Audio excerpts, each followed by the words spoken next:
Well retro के trailer को अगर डिफाइन करना हो तो यही बोलूँगा कि इस ट्रेलर को बहुत अच्छी तरीके से कट किया गया है और जिस तरीके के बैकग्राउंड म्यूज़िक को इस ट्रेलर के कट सीन्स में इंक्लूड किया गया है ना, उसके लिए अगर किसी को सबसे ज़्यादा तारीफ़ मिलनी चाहिए ना, तो वो इस ट्रेलर को कट करने वाले एडिटर को मिलनी चाहिए। क्योंकि अगर सही मायने में देखा जाए ना, तो इस फ़िल्म की जो ओवरऑल स्टोरी है ना, उसे सिर्फ़ सरफेस लेवल पे बताया गया है हमें इस ट्रेलर के थ्रू। बाकी फ़िल्म में ऐसे कई सारे सीन्स हो सकते हैं या फिर होने वाले हैं, जो फ़िल्म को उसके ट्रेलर से भी ज़्यादा अच्छा एक्सपीरियंस हमें थिएटर में देखने पे दे सकती है।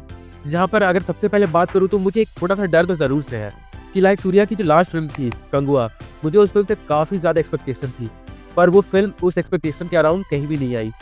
बट फिर ऐसा भी नहीं है कि सूर्या ने कभी मासी रोल्स नहीं किए हैं। उन्होंने किया है और बहुत अच्छे तरीके से किया है।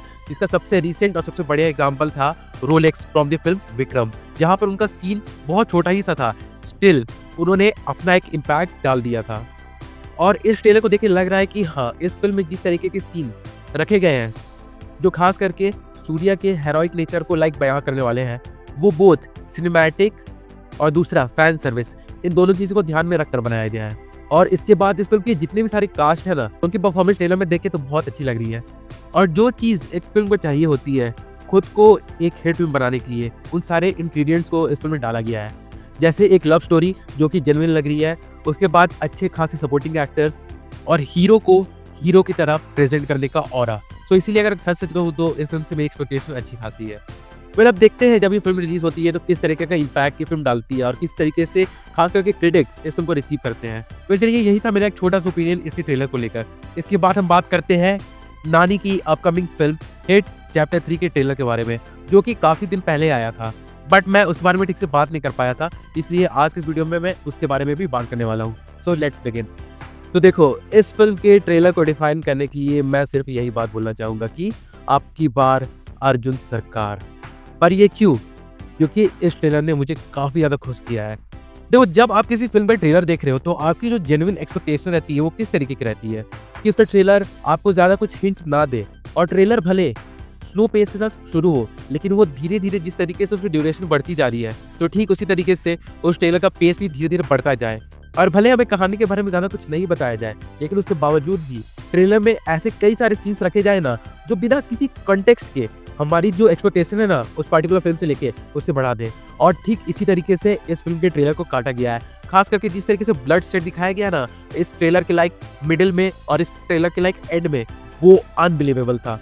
मतलब देखो, नानी किस नाम से जाने जाते हैं साउथ इंडियन फिल्म इंडस्ट्री में? द नेचुरल स्टार नानी। और मैंने खास करके उनकी वही सारी फिल्में देख रखी है ना, जिसमें उन्होंने ऐसी एक्टिंग की है जहाँ पे उनका जो कैरेक्टर रहता है वो बहुत ही ज़्यादा नेचुरल, वल्नरेबल और स्वीट इनोसेंट प्यारा रहता है।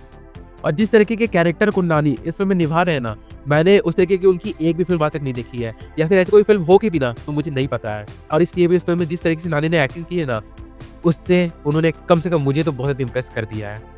फिल्म की सिनेमेटोग्राफी, फिल्म की एडिटिंग, फिल्म की बैकग्राउंड म्यूजिक, फिल्म के सपोर्टिंग एक्टर्स, ये सब कुछ टॉप नॉच लग रहे हैं।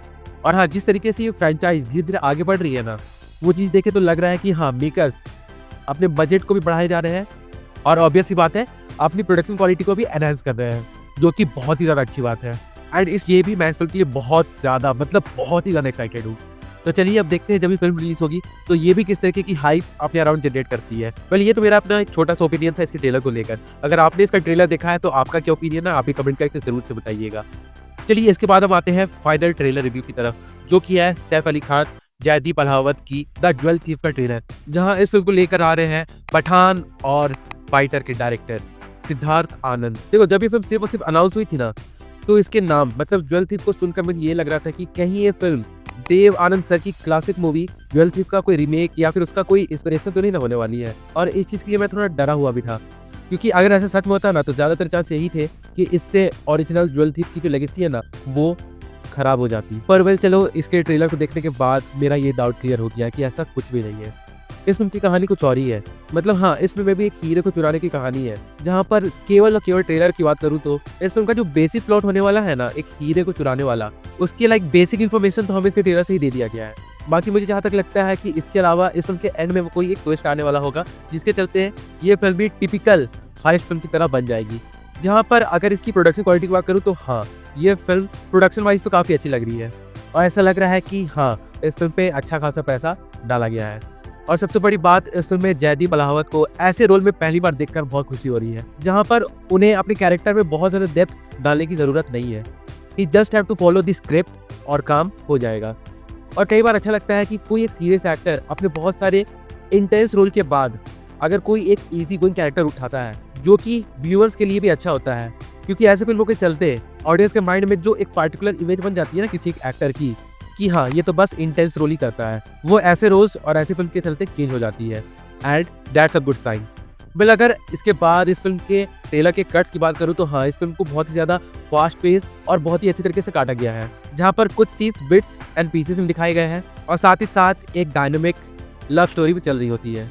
और फिर कैसे सैफ अली खान उस हीरे को चुराते हैं, इस फिल्म की जो बेसिक प्लॉट होने वाली है वो इसी के अराउंड होने वाली है, और किस तरीके से मे बी वो जयदीप अलावत के कैरेक्टर को चकमा देके एंड में जीत जाएंगे, या फिर हो सकता है कि इस फिल्म के राइटर्स ने इस फिल्म की एंडिंग कुछ और लिखी हो। बट इतना तो मैं गारंटी से कह सकता हूँ कि इस फिल्म की एंडिंग में एक ट्विस्ट आएगा, जो कि मेजर हाइस्ट मूवीज के एंडिंग में होता है। और इसलिए इस फिल्म से मेरी जो एक्सपेक्टेशन है वो बहुत ज़्यादा नहीं है। अगर मैं इस फिल्म को देखूंगा भी ना, तो बस इस कारण की वजह से देखूंगा कि मैं अच्छा खासा एंटरटेन हो जाऊं इस फिल्म को देखने के बाद, क्योंकि ये तो ऑब्वियस सी बात होने वाली है कि ये फिल्म सिर्फ एक वन टाइम वॉच होने वाली है। सो अगर ये टाइम पास मूवी निकल जाए तो उतना भी बहुत है। वेल चलिए, तो यही था मेरा फाइनल ज्वेल थीफ के ट्रेलर को लेकर मेरा पॉइंट ऑफ व्यू। अगर आपने भी इसका ट्रेलर देखा है तो आपका क्या पॉइंट ऑफ व्यू है अभी कमेंट करके जरूर से बताइएगा। बाकी फिर चलिए मिलते हैं बहुत जल्द एक और नई वीडियो के साथ, तब तक के लिए बाय।